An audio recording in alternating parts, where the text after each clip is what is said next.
Everybody shut up and action.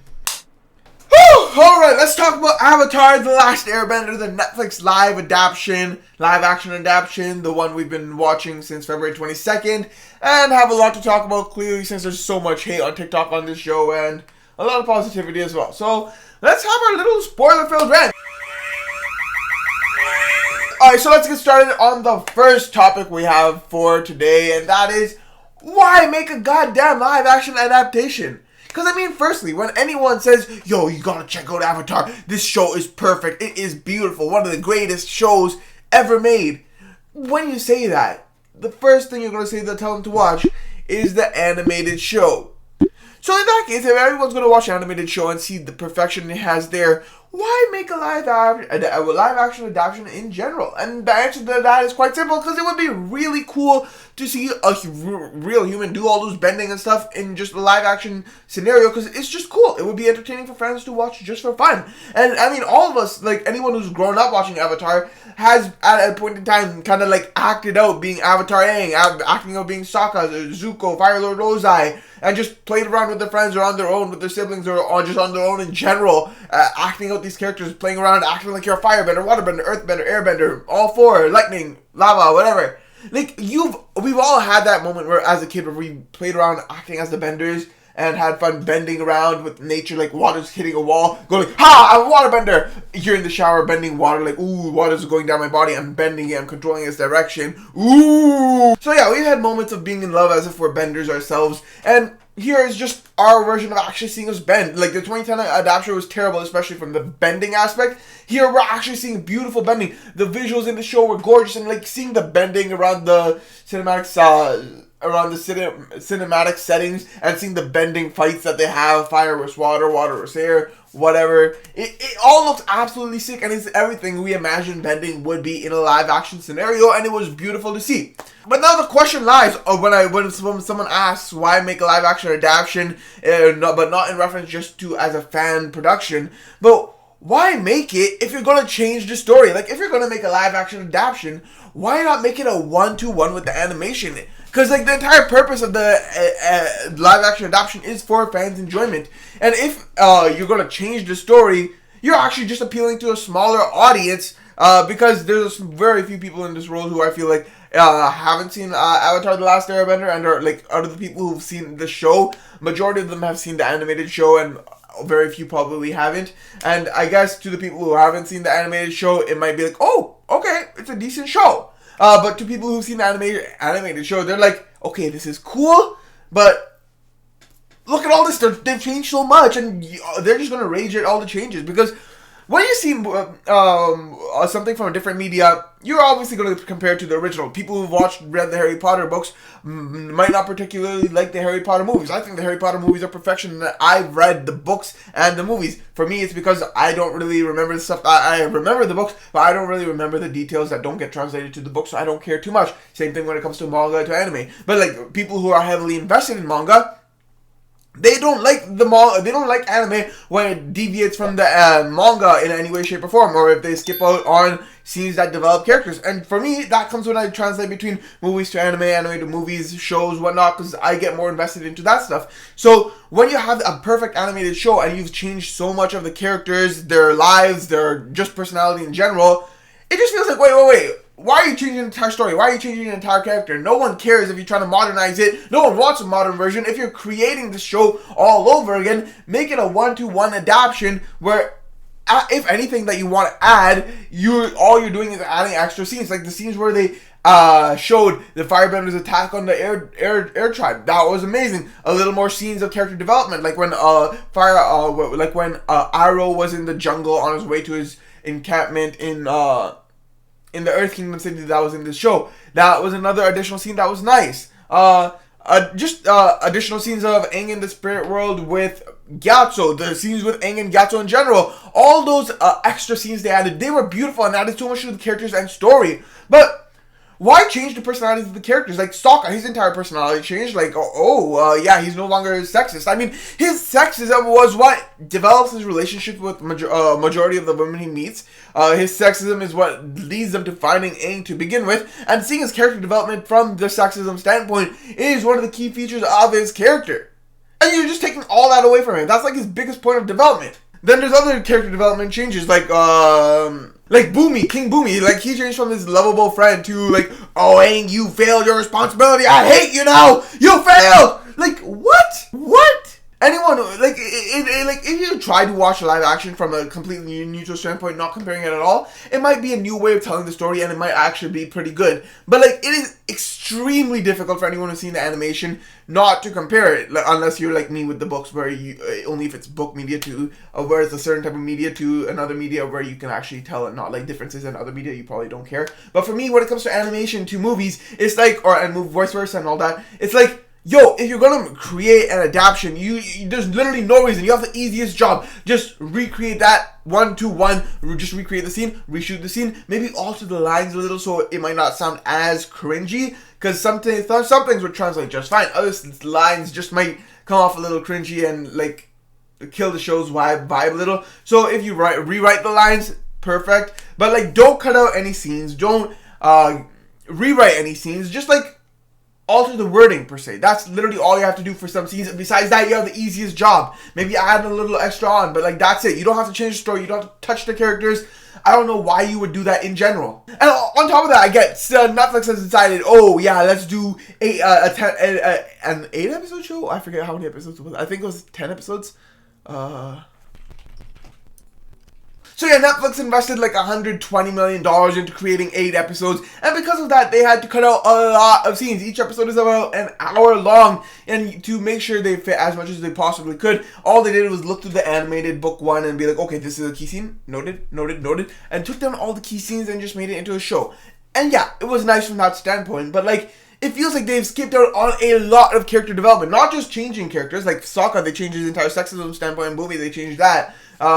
They added extra scenes for Azula, even though she wasn't a prominent figure in book 1. Ty Lee and May had a little bit of screen time, but they weren't prominent in book 1 either. But it was nice to see their characters as well. We'll get more into that later. But the issue is, you're skipping a lot of character development. Like Aang, for example, one of the key scenes on how the Fire Nation first discovers him is he goes penguin sailing with Katara. They run into an old Fire Nation ship, explore that, and set off a trap, which ends up showcasing, oh, something's interesting's happening there. We should check that out, to Zuko, and then that's how Aang gets discovered. So that entire change is like, okay.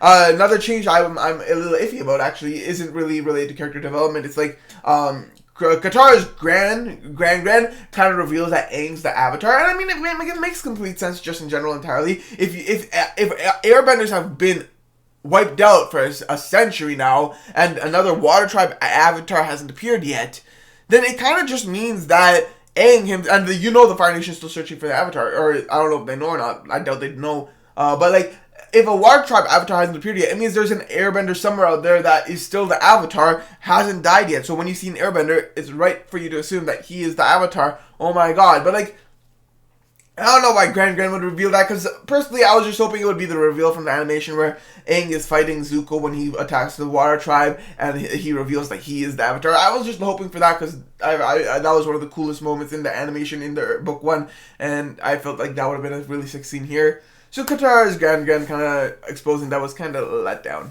But yeah, they skipped a lot of character development. They didn't really establish Aang as a child. He feels like a 112-year-old. He's like a 100-year-old person in a 12-year-old's body, but has the maturity of a child because he's never really grown. And already in book 1, instead of having that maturation over time between the books and coming to understand what his responsibility is, he's just already at that point where he's already like, yeah, I have a responsibility. I failed my mission. I was in the ice for 100 years and people have died because of me. All of this has happened because of me. It's like, bro, relax, be a kid, show your childish personality, your childish look into every detail in the early stages and grow over time. Don't rush into your development to complete it over already. Like, you're already a complete mature adult in the way you're behaving and acting. It's like, bro, you're a kid, relax, slow down. And the development is rushing way too fast for him, and it doesn't really get a chance to express how he comes to his decision making as a childish standpoint right now. And even then, they're trying to change his decision making to more mature ones already. I mean, like, yeah, he makes mature decisions, but he also makes tons of mistakes because he also acts like a child. That's a big part of his character right now, and they're just rushing through that, which is kind of something that sticks out to you, even, like, while you're watching the show. You don't have to compare it. It just feels like, wait, isn't he still a kid? Like, he's not behaving like one. Yeah, it kind of gets to you. And besides that, they also rush Zuko's character. I mean, throughout the book, actually, it's not even rushing. I initially thought they were rushing his character because it felt like he was developing really fast. Like, oh, he's transitioning from, oh, yes, I am hunting the Avatar. What is my purpose now? Oh, my God. Is hunting the Avatar really worth it? Like, seeing Zuko in Blue Swords mode, guy, kind of feels like it would occur in book 2. That's how it appeared, like, when he was saving Aang and Ba Sing Se. But he's already doing that here, and it's like, okay, it makes sense, it's fine, but like Zuko's already starting to question himself and his purpose. Does he really want to restore his honor in the Fire Nation? What does that even mean? And he's already asking himself all these big questions, which like are the questions I felt like he would be asking himself in season 2, in book 2. So seeing that entire development get kind of rushed is a little iffy, but it also makes kind of sense. Book 1 was kind of him developing in a way that was trying to make him go after wanting to reclaim his honor, and at the end it was trying to make him question himself and be like, always wanting my honor in the Fire Nation, really what I desire. And now book 2 will develop him on a standpoint of, who am I? What am I? What is my purpose in life? Sort of behavioral standpoint. So I guess in a way, initially while watching, it may have felt rushed in development. Maybe because I was comparing it to the animation, and when I think back on it, even if I compare it to the animation, it actually felt really, really nice to watch. Might have went a little fast at points, but like even then, it's nothing to complain about. I didn't really have any complaints about it. I just felt like it went by fast, but I never cared. But still, it was a really nice development for him, and I think in book 2, we'll just see him develop on a questioning himself standpoint on who am I, what am I, what is my purpose in life, do I really want my honor back? Once again, like a little more development on that aspect. So yeah, I think Zuko's development is actually really nice in this show, but it does feel a little bit fast while watching. And that's just a regular standpoint, not just comparing to animation. Alright, so let's talk a lot about the big hate we see in this show, and that is with the character castings. Because if you scroll on TikTok, you'll see that, they showed a picture of Azula, Ty Lee, and May. And in the comments, it's just hate message after hate message. Oh, they're fat. They're not the right casting. Cast this person instead. Ha ha ha. Like, it just feels like a lot of unnecessary hate, in all honesty. I mean, a lot of the castings were pretty nice. Like, for Jin, Iroh, Aang, Sokka, Katara, and a lot of the other characters, they were really well casted. Even Boomy, Fire Lord Ozai is terrifying. But, like, Azula, May, and Ty Lee, they are definitely like the big 3 where the casting is kind of iffy because those are lead characters in a way, even though they're not like the prominent characters in the show. They're side characters, but they also play a big part in the story. So seeing their castings not be as accurate is kind of a letdown. But like even then, like people have pointed out, Zuko's casting wasn't completely accurate, and if you compare it to the animation, yeah, you can kind of see it's not 100% accurate in the facial structure, but Zuko has a lot of screen time. And like first initially his ponytail look kind of felt iffy, but as you watch the show, it gets more and more, you get more and more used to it, and you start to like it a lot more. But like even besides that, just getting used to it standpoint, his entire portrayal of Zuko, the writing behind his character, his acting performance as his character, it all just hooks you in and makes you think it's so good and well done that it hooks you in and makes you think that he is Zuko, and you fall in love with him and don't see him as anything other than Zuko. Azula, May, and Ty Lee, they had like literally no screen time, and like even though Zuko does have some facial recognition that looks kind of like Zuko, it's just like his face is a little wide instead of thinner, and I guess at some point Netflix should and the producers should step in and use a little CGI if possible to kind of thin the face, because it's an actor's job to kind of recreate a character when you're adapting from something else, or just build up a character from scratch when it's a brand new original character. When it's a newer original character, you can kind of define it, yeah, if my face is a little fat, that's fine, that's what the character will look like. But when you're recreating a character like animation to here, or just another character, you're trying to recreate them as is, you're not trying to change them. So it's your job to create a good acting performance and behavioral mindset, physical performance that relates to how that character would be. But at the same time, it's the producer and director's job to kind of help you out with making sure the costume design will help fit your character and adapting it so it looks like the animation. Maybe use a little CGI to kind of alter the facial structure so it kind of looks like the character. But if the writing and the development for the character and performance for the character is good in general, you can make audiences forget and just hook them in with your performance and everything. And if you look similar enough, no one's going to mind or care. And that's what happened with Zuko. Now with Azula, Ty Lee, and May, those are 3 also very extremely popular characters, and the reason there's a lot of hate, I think, initially is because they don't really have much screen time, so all we can really judge them off is literally their looks, and their looks aren't really the most accurate. Their faces are really wide in comparison to the animation. Their figures are a little more wide. I'm trying to say that to be a little nicer in a way, but so yeah, like obviously big initial factors, they're all really slim, thin, gymnastic sort of athletes type of body look, and seeing them a little more wide kind of kills that look, because that entire figure kind of adds, and with their thin facial structure, kind of adds to the initial intimidation sort of look that these characters kind of give off in the show. May seems gloomy as she is in the show, and it was really nice to see her from an acting standpoint, kind of like that with what little we saw of her. Ty Lee also seems a lot more gloomy than she is uplifting and cheery like in the show, so that was just like, are you Ty Lee? Are you what? But like, whatever, I think we'll see more of her cheery side in and gymnastic side in the next season. But yeah, and Azula, she had a fair amount of screen time, and they're trying to develop her character in a way it's like, yeah, we need to develop Azula in the background as well. She's a character who really wants to search for Daddy's recognition to be the next Fire Lord over Zuko.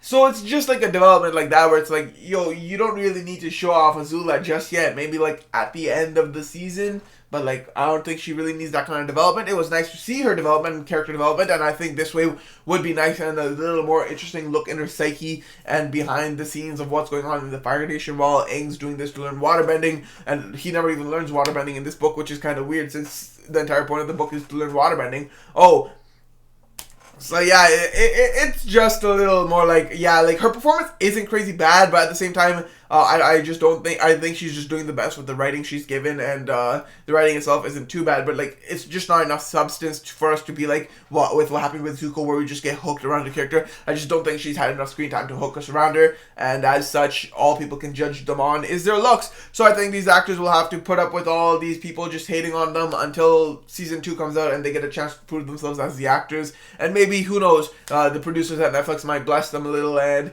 help them look a little more like the characters, because for characters, it's the physical appearance that also plays a big role in the just initial look. Because, like, when you appear, if you see a fat person, it's not as intimidating as seeing that slim figure with a sly face. So, yeah, the looks do play a big role for these characters and their intimidating look. So, maybe Netflix will step up and offer a little more CGI to help them create the characters. Because they might not like, the actresses might not like the idea of having to alter their look to play a character. But that's the point of an actor. You're trying to create these characters, and if it's adapting from the animation, try your best and do whatever is necessary to look like the character.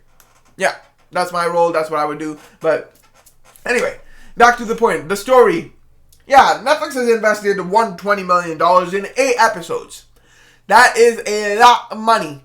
And the entire show literally feels like all they've done is look through the book 1 of the animation and be like, okay, let me jot down, this is a key point, this is a key point, this is a key point. Okay, there we go. Only the key points. Skip all the side stories, skip all the development. Because, yeah, we want to make a $120 million show. We don't want to, and they do a good job with costumes and sets and bending and all the CGI and whatnot. But obviously, they don't want to invest so much that if the show doesn't get a hit, there's only so much they can make with people just signing up. It's not people paying specifically for the show. They're signing up for Netflix and a lot of people already have signed up, so they're not really making more profits off of what they're already making. So they can't go overboard and invest everything, so of course they're going to have to cut down a lot. But seeing all the side stories that they've cut out really changes the entire development. Like Aang's penguin sliding, it kind of also adds to the aspect of how Zuko finds them. Like, he doesn't go penguin sliding, he doesn't really establish his childish nature and character. Maybe it's because they're developing him in a more mature way, but at the same time, it's like, yo, you're kind of killing his character. He's a kid. He's a 100-year-old kid. He has the mentality of a kid. Like, they're cutting out a lot of character development from that aspect, not just from trying to be a little woke and modernize the show, but like, they're just cutting things out for money benefits. They're cutting out moments where Aang and Katara try to learn waterbending on their own from the scroll Grand gave them. In the animation, they got it from stealing it from a bunch of pirates, which they kind of cut it out. I guess it's not really so important on how they get the scroll as long as they get it, because that's their entire interaction with the pirates. So that might be something that's perfectly fine to cut out. But at the same time, it just kind of takes away from showing off their bending and bending growth. And maybe at some point they could have in this show tried to work on water bending through the scroll. They didn't really do that, so it's kind of just taking away from development and learning to bend and all of that.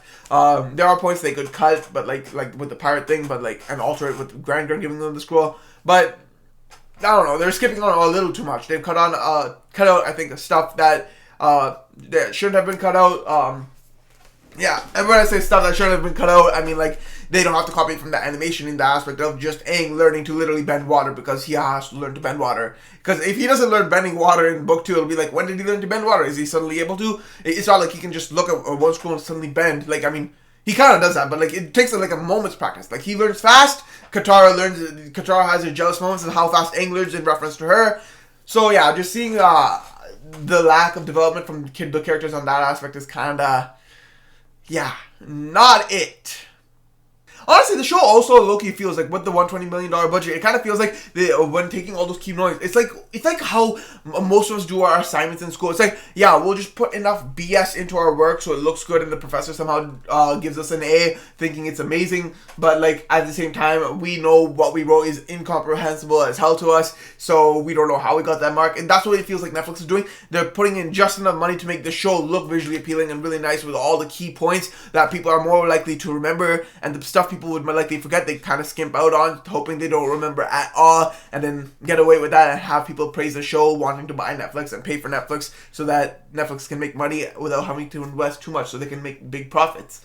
So honestly, I'm hoping for season 2 they invest a lot more money so that they can cover a lot more of the side stories that don't need to be changed, or like, if not exactly the full side story, at least like a point at which the development will help with the characters and feeling complete rather than skipping out on the development so that characters feel lackluster in a way. So yeah, I hope they invest money into a way that even if they don't want to adapt the entire side story, they can adapt a portion of it or its real purpose. Like with the pirate team, it was Aang trying to get the scroll to learn waterbending. Yeah, get like Grand give them the scroll, but have scenes where they practice waterbending and learning from the scroll so that they can grow. Quickly want to reference the other scenes though. The CGI and animation and setting design, costume design, technical aspects in this show were all absolutely gorgeous. The camera work was beautifully well done. The thing I really loved about this show is the additional aspects that they showed, like the firebenders attacking the air temple and seeing how firebending is absolutely terrifying. Like you could think, oh my god, why didn't the airbenders just remove the oxygen in the area? But like airbenders are having trouble just fighting in general because they're more pacifist in the fighting style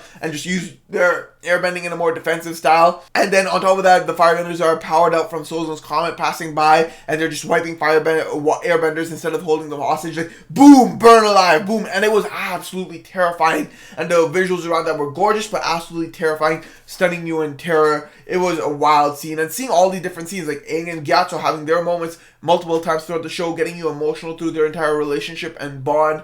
It was a beautiful watch from that aspect. All these additional aspects showing the characters and their growth and just interrelations with other aspects, with other characters as well. So it's just really nice to see how all these additional scenes that they did add kind of work really well with the show. Another criticism I kind of have of the show is that Sokka, like this is like the key example, like the depth in this behind the show in the animation was beautiful, because as a kid you can watch it and not understand everything, but you kind of inherently understand some of the depth that's occurring behind the scenes. And now in this show, if you were an adult watching the animation, you understand the depth immediately and you just beautifully watch everything unfold and develop. In the live action adaptation, it's like they expect us to be so stupid not to understand anything, because the beauty of depth behind the thing is subtly portray it so that if you want to talk about the show afterwards, you can talk about it and you can inherently understand it while watching the show, and it doesn't like just impose too much on the depth, and it allows for the fictional aspects to kind of grow as you all grow on you and immerse you into this show. In this show, instead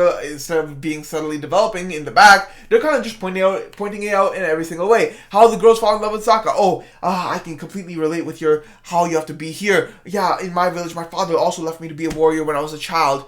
Oh my god, please pity me. Please fall in love with me. I don't know. That's the kind of look Sokka entirely had. And it was like, yo, you don't have to repeat the entire same thing about your past every single time.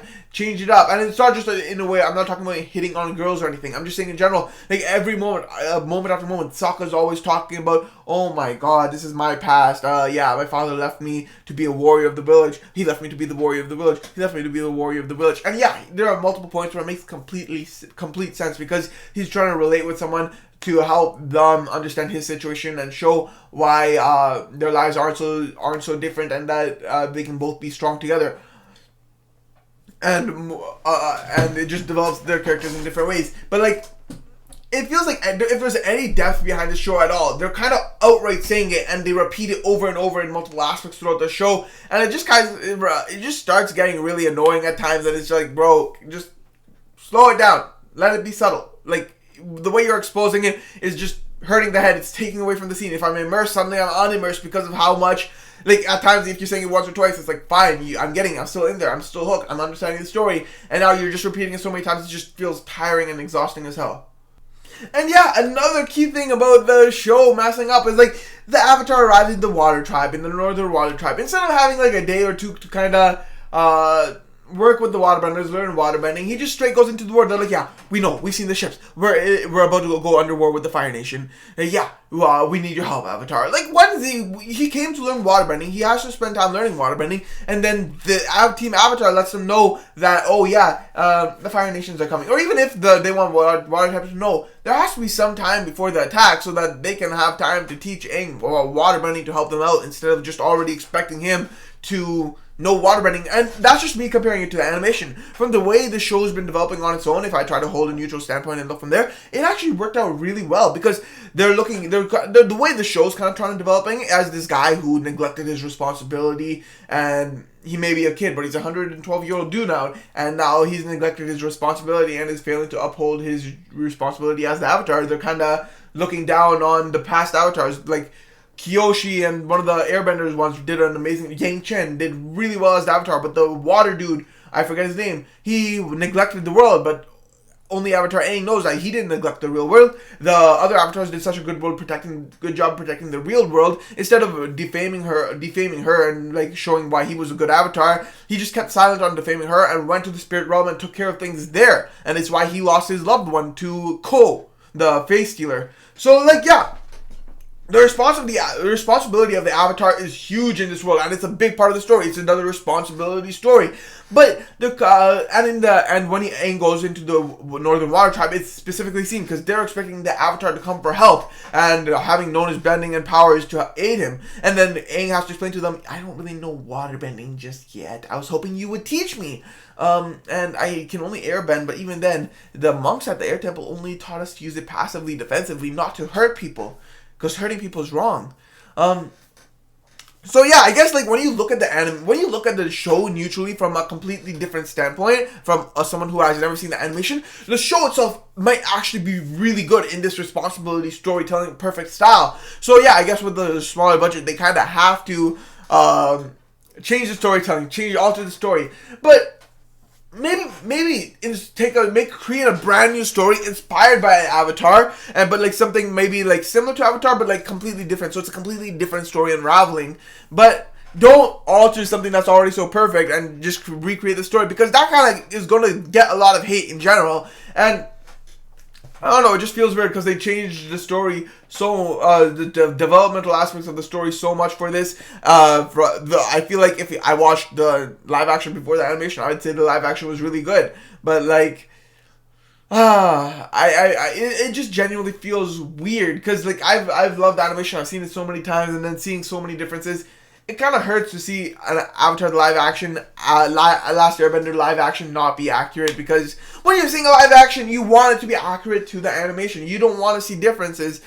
So it just hurts to see something different. I think Avatar the Airbender, the live action, would have done so much better and just been a much better story as a viewing experience, because instead of constantly comparing it to the animation and viewing it as just a fun little watch, it might have made a much better story being told if they just took something inspired by Avatar, maybe kept the bending, like they pay the writers to be able to use copyright elements as if bending and like story elements, change the characters, change a big aspect of the story, and then just tell a different story of a developmental aspect of something else being done in a similar way or something or the other. I don't know, I haven't put much thought into that. This is just an initial thought coming to my mind right now, because I'm just developing my opinion on this show as we're talking right now, changing my opinion where necessary, stating what I thought during the show when necessary. But like, it just feels like, if it was its own unique show, it might have been much better. It's just, like, I feel like a big letdown of the show is because we're all comparing it to the animation, because we grew up watching the animation, and we have to compare it to the live action, because that's what it is, really. The live action should be a one-to-one adaptation.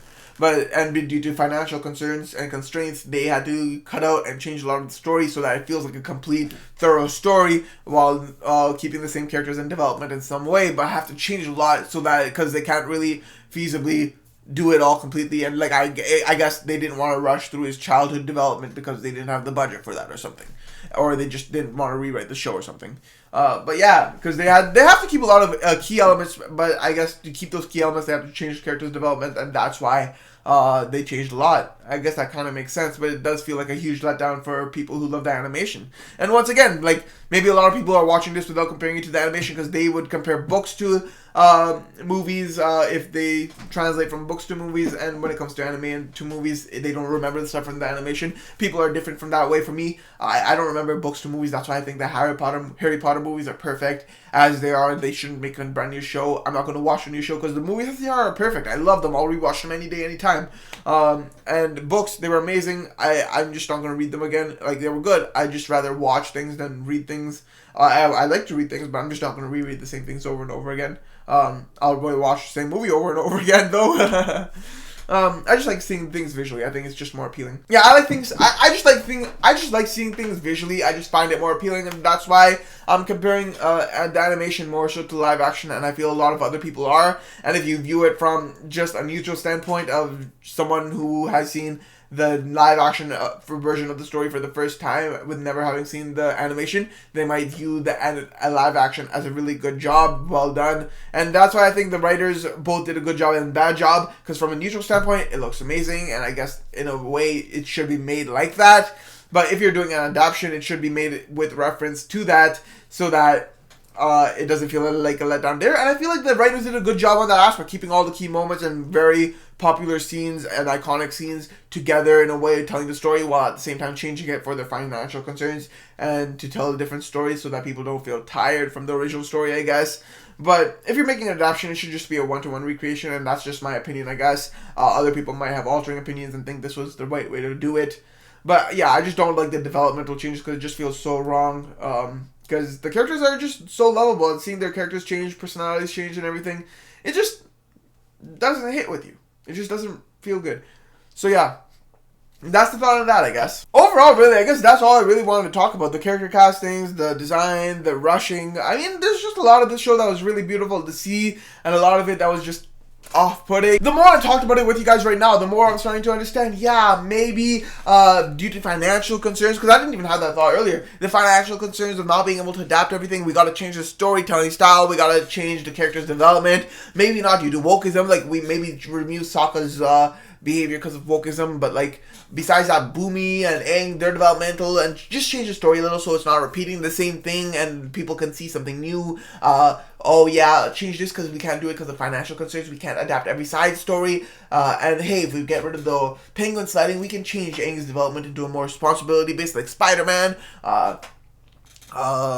We can change Boomy's character as well, because maybe instead of being the childhood friend of Aang, he can be like, hey, you forgot your responsibility as well. So that it is heavily focused into the aspect of Aang's responsibility. And yeah, like, I didn't even think about this story from a responsibility aspect till I talked about it right now. And looking back, it was actually a more beautiful viewing. And if I rewatch from that standpoint, I feel like I would enjoy the show a lot more, because it's a completely different version of storytelling. So yeah, I guess the Avatar live action show was kind of unique, and it literally just falls because everyone's comparing it to the animation, which is inevitable for people who've seen the animation, because they're just so infatuated with the animation. Though people who don't compare animation to live action because that's just not their thing, or because they forget the animation, they'll have a much better viewing experience with the show. And I'm not saying people can just put away, because like if I watch Avatar again, I'll be comparing it to the animation over and over, and it's not because I'm doing it on purpose. Like even when I'm watching One Piece, which I'm still watching, it's like, yeah, it's tough to put aside the animation because it just hits so hard within you that it's like, it's kind of hard for me not to compare. It's just inherently being done because you just love the animated show a lot. So when you're seeing the live action adaptation, to see it as a fan, it's like, they're changing so much. That hurts. So yeah, I guess for some people, I guess if you view them as two separate entities and two separate stories, it would work really well. I think it would have been best if it was an inspired show and different characters' names, but like same story, just like the Sea Beast with How to Train Your Dragon, but the Sea Beast being like a heavy downgrade. I feel like if they did that with this and just made this show the exact same show, just change their names, change bending into something else maybe, so that's on a complete copyright, but like I feel like this show would have been much more perfect and people wouldn't have been comparing it to the animation as much. But I guess wanting to make a live, and if they wanted to make a live action adaptation, they should have just done it as a one-to-one remake. And if they wanted to tell this story, which is honestly something to tell, it was a beautiful story, just do a complete copy, but have changes so it's not complete plagiarism, and maybe pay the writers of the original show money so that they allow this sort of copyright thing, but a different adaptation of it, like the Sea Beast and How to Train Your Dragon, or that Kung Fu Panda, and that what's that movie called? I have a poster of it. Paws of Fury. Yeah, like Kung Fu Panda and Paws of Fury, How to Train Your Dragon, the Sea Beast. The newer movies are complete knockoffs and feel like they're trying to copy it, but at the same time, they have their own elements and storytelling. So I feel like if they did that with Avatar the live action, Avatar the Last Airbender, it might have turned out a lot better. But if they're going to make a live action adaptation, they really just should have gone 1-to-1. And I guess that's my final thoughts. Let me know what you guys think of it in the comment section below. What here did you not think was right thing for me to say? What things did you think were wrong? Do you think the castings were good? Do you think the castings were bad? Do you think I was the development I've seen throughout this entire rant of seeing, oh wait, this live action adaptation was actually good. It's a completely different storytelling. Did you see this responsibility story when you were watching it? Do you compare the animation to the live action? Did you just watch live action as its own entity? Let me know in the comment section, and let's have a talk in the comments about how you guys think of this movie or show, because I thought it was actually pretty interesting to watch, and just after this entire talk, seeing the entire responsibility storytelling kind of seems a lot more interesting. This show might be worth a rewatch in the future. I still hold with my rating of whatever I gave it in the review I posted. So if you want to watch that, click there or there. I don't know where the link is. I'll put it in the description for sure. But yeah, I think the show was actually pretty enjoyable. I'm looking forward to book 2 and book 3, which are confirmed. So let's go. This should be fun. I hope they film those both at once and then release both at once so we don't have to keep waiting. That would be amazing. Peace.